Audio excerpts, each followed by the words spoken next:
Welcome to Studykwik. Today's question is, how long will it take to round the Earth at a great circle speed of 540 knots along a parallel of 75 degrees south? First, we calculate the distance around the Earth at 75 degrees south latitude. The formula is distance equals change in longitude times 60 times cosine of latitude.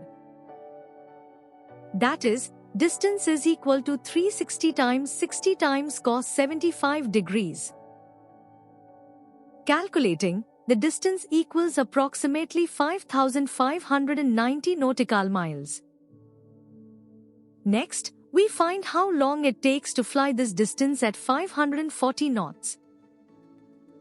Time equals distance divided by ground speed. Time is equal to 5,590 divided by 540. This equals approximately 10 hours and 21 minutes.